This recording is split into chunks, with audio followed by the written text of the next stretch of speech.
નમસ્કાર. દિવસભરના તાજા સમાચારોમાં તમારું સ્વાગત છે. તમારી સાથે હું છું પિનલગીરી ગોસ્વામી. સમાચારો વિસ્તારથી જાણીએ એ પહેલા મહત્વના સમાચારો ઉપર એક નજર.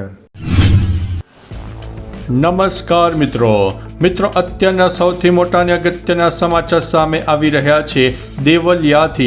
દેવલિયાથી તેજગઢ શાળાના વિદ્યાર્થીઓની મુશ્કેલીઓ વધી છે. વરસાદી માહોલ વચ્ચે દેવલિયાથી તેજગઢ શાળાના વિદ્યાર્થીઓની મુશ્કેલીઓ દિવસે ને દિવસે વધતી જણાઈ રહી છે. વિદ્યાર્થીઓ વાહન સુવિધાના અભાવે 3 કિલોમીટર સુધી રિક્ષા અને છકડામાં લટકીને જવા માટે મજબૂર બન્યા છે. બે ગામ વચ્ચેના અંતર માટે કોઈ સુરક્ષિત વાહન વ્યવસ્થા ન હોવાથી વિદ્યાર્થીઓની સલામતી જોખમાય છે. વિદ્યાર્થીઓની સુરક્ષા માટે યોગ્ય વાહન વ્યવહાર ઊભી કરવી આવશ્યક છે. મિત્રો, અન્ય મહત્વના સમાચારની વાત કરીએ તો ઝારખંડના 15 મજૂરો અબુધાબીમાં ફસાયા છે. ઝારખંડના હજારીબાગ અને ગિરિહીડ જિલ્લાના 15 મજૂરો અબુધાબી એટલે કે UAEમાં ફસાયા હોય તેવી ઘટના સામે આવી છે. 3 મહિનાથી કંપનીએ પગાર આપ્યા નથી અને ખાવા રહેવાની સ્થિતિ વિકટ બની છે. શ્રમિકોએ કેન્દ્ર અને રાજ્ય સરકારને ઘરના વતન પરત લાવવાની અરજી કરી છે. સામાજિક કાર્યકર સિકંદર અલી તેમજ વિદેશ મંત્રાલય અને દૂતાવાસ દ્વારા રેસ્ક્યુની તજવીજ હાથ ધરવામાં આવી છે. મિત્રો, અન્ય મહત્વના સમાચારની વાત કરીએ તો યુદ્ધ વિરામનો કર્યો ભંગ અને કર્યો મોટો ભારે હુમલો. હિઝબુલ્લાહ સામે યુદ્ધ વિરામનો ભંગ કરતા ઇઝરાયેલી સેનાએ શુક્રવારે દક્ષિણ લેબનાનના નબાતીહેર શહેર પર ભારે બોમ્બમારો કર્યો. પર્વતો પર 2 હવાઈ હુમલામાં બંકર બસ્ટર બોમ્બનો ઉપયોગ કરવામાં આવ્યો. જો કે અત્યાર સુધીમાં કોઈ જાનહાનિના સમાચાર નથી. IDFનું કહેવું છે કે આ હુમલો હિઝબુલ્લાહની સંપત્તિઓને નિશાન બનાવીને કરવામાં આવ્યો હતો. લેબની સરકારે આ હુમલાની ટીકા કરી છે અને તેને યુદ્ધ વિરામનું ઉલ્લંઘન પણ ગણાવ્યું છે. મિત્રો, અન્ય મહત્વના સમાચારની વાત કરીએ તો દૂધસાગર ડેરીની બોર્ડ મિટિંગમાં હોબાળો થયો છે. આ દરમિયાન ચેરમેને વાઇસ ચેરમેનને લાફો માર્યાનો આરોપ પણ કરવામાં આવ્યો છે. બોર્ડ મિટિંગમાં પ્રશ્ન પૂછતા ચેરમેને ઉશ્કેરાઈને લાફો માર્યાનો આરોપ કરવામાં આવ્યો છે.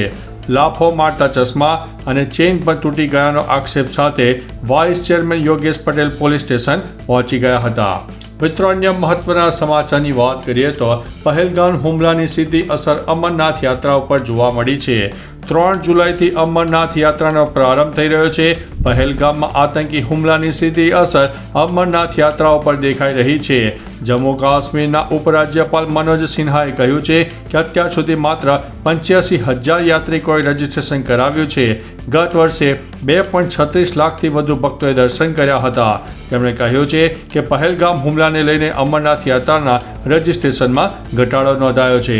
મિત્રો, અન્ય મહત્વના સમાચારની વાત કરીએ તો પાકિસ્તાનના રક્ષા મંત્રીની ચોંકાવનારી કબૂલાત સામે આવી છે. પાકિસ્તાનના સંરક્ષણ પ્રધાન ખ્વાજા આસિફે એક ઇન્ટરવ્યૂ દરમિયાન જણાવ્યું છે કે ઓપરેશન સિંદૂર બાદ વધેલા તણાવને ધ્યાનમાં રાખીને ચીન પાકિસ્તાનને ભારત વિશે ગુપ્ત માહિતી આપતું હતું. તેમણે કહ્યું છે કે મિત્ર દેશો માટે સેટેલાઇટ અથવા તો અન્ય માધ્યમો દ્વારા ગુપ્ત માહિતી શેર કરવી સામાન્ય છે. ભારત સાથેના વિવાદ દરમિયાન ચીને પાકિસ્તાનને ઘણી બધી માહિતી આપી હતી. મિત્રો, અન્ય મહત્વના સમાચારની વાત કરીએ તો સુરત મહાનગરપાલિકાનું આરોગ્ય તંત્ર કામે લાગ્યું છે. ભારે વરસાદ બાદ હવે સુરતમાં રોગચાળા ફેલાવાની દહેશત જોવા મળી છે. જોકે સુરત મહાનગરપાલિકાનું આરોગ્ય તંત્ર કામે લાગી ગયું છે. ખાડીપુર બાદ અસરગ્રસ્ત વિસ્તારોમાં રોગચાળો ન ફેલાય માટે સફાઈ અને દવા છાંટવાની કામગીરી યુદ્ધના ધોરણે કરવામાં આવી છે. આ વર્ષે પણ સુરત શહેરમાં ભારે વરસાદ વરસ્યો. તેની સાથે સાથે જિલ્લામાં પણ વરસાદ થતાની સાથે સુરત શહેરના વિસ્તારોમાં પાણી ભરાઈ ગયા હતા. મિત્રો, અન્ય મહત્વના સમાચારની વાત કરીએ તો કચ્છમાં ધોધમાર વરસાદ વરસી ગયો. હવામાન વિભાગની આગાહીના પગલે કચ્છના માંડવીમાં ધોધમાર વરસાદ વરસ્યો. માંડવીમાં 2 ઇંચ વરસાદ ખાબકી ગયો. કોડા, આસંબિયા, ગઢસીસામાં પણ વરસાદ થયો. કચ્છના અનેક વિસ્તારોમાં વરસાદી માહોલ જામ્યો હતો. અબડાસા અને તેરા નેત્રા માર્ગ પણ બંધ થઈ ગયો હતો. વરસાદી પાણી ભરાતા વાહન ચાલકોને ભારે હાલાકી ભોગવવાનો વારો આવ્યો છે. મિત્રો, અન્ય મહત્વના સમાચારની વાત કરીએ તો આંગણવાડી કાર્યકર્તાઓનો અનોખો વિરોધ. પંચમહાલ જિલ્લામાં આંગણવાડી કાર્યકર્તાઓએ વિરોધ નોંધાવ્યો છે. આંગણવાડી કાર્યકર્તાઓને BLAની કામગીરી સોંપવામાં આવતા વિરોધનો સૂર ઉઠ્યો છે. આ મામલે ભારતીય મજદૂર સંઘે જિલ્લા સંકલિત બાળ વિકાસ અધિકારીને આવેદનપત્ર સુપરત કર્યું છે. આંગણવાડી કાર્યકર્તાઓએ જણાવ્યું છે કે તેમની મુખ્ય જવાબદારી ICDS યોજના હેઠળ 6 વર્ષથી નાના બાળકો, સગર્ભા બહેનો, ધાત્રી માતાઓ અને કિશોરીઓના આરોગ્ય અને પોષણની દેખરેખની રહી છે. મિત્રો, અન્ય મહત્વના સમાચારની વાત કરીએ તો લો કોલેજમાં વિદ્યાર્થીની સાથે ગેંગરેપ. દક્ષિણ કોલકાતાના કસ્બા વિસ્તારમાં સ્થિત દક્ષિણ કોલકાતા લો કોલેજમાં એક વિદ્યાર્થીની પર સામૂહિક બળાત્કારનો મામલો સામે આવ્યો છે. કોલેજ કેમ્પસમાં આ ઘટના બની હતી. પીડિતાની ફરિયાદ પર કસ્બા પોલીસ સ્ટેશનમાં FIR નોંધવામાં આવી છે અને તપાસ શરૂ કરવામાં આવી છે. આ કેસમાં 3 આરોપીઓની ધરપકડ કરવામાં આવી છે, જેમાં એક ભૂતપૂર્વ વિદ્યાર્થી અને 2 વર્તમાન વિદ્યાર્થીઓનો સમાવેશ થાય છે. મિત્રો, અન્ય મહત્વના સમાચારની વાત કરીએ તો બનાસકાંઠામાં મેઘમહેર. બનાસકાંઠા પંથકમાં હવામાન વિભાગની આગાહી મુજબ મેઘમહેર થઈ. પાલનપુર અને ઇકબાલગઢમાં વરસાદ વરસ્યો. વરસાદના કારણે સમગ્ર વિસ્તારમાં વાતાવરણમાં ઠંડક પ્રસરી ગઈ. અષાઢી બીજનો સમય વાવણી માટે શ્રેષ્ઠ ગણાય છે. આ સમયે વરસાદ આવતા ખેડૂતોમાં આનંદનું વાતાવરણ જોવા મળી રહ્યું છે. વાવણી માટેનો આ સમય ખેડૂતો માટે ખૂબ જ મહત્વપૂર્ણ માનવામાં આવે છે.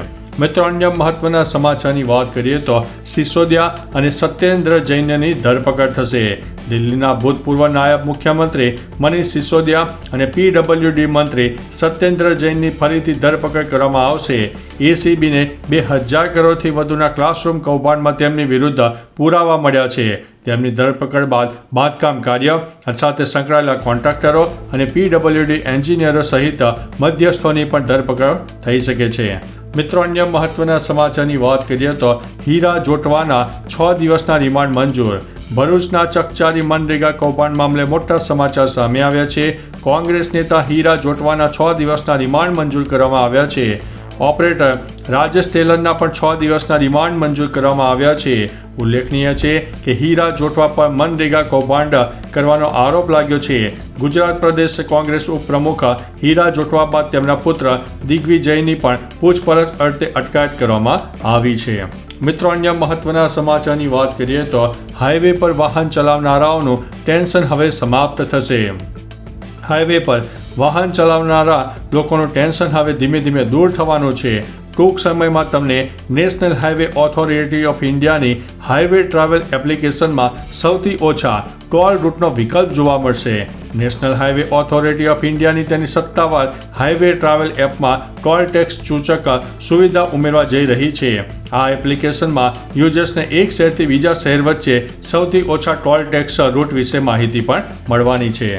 તો ચાલો મિત્રો, ફરીથી દેશ અને દુનિયાના સુપરફાસ્ટ સમાચાર લઈને મળતા રહીશું. ત્યાં સુધી અમને રજા આપશો. નમસ્તે.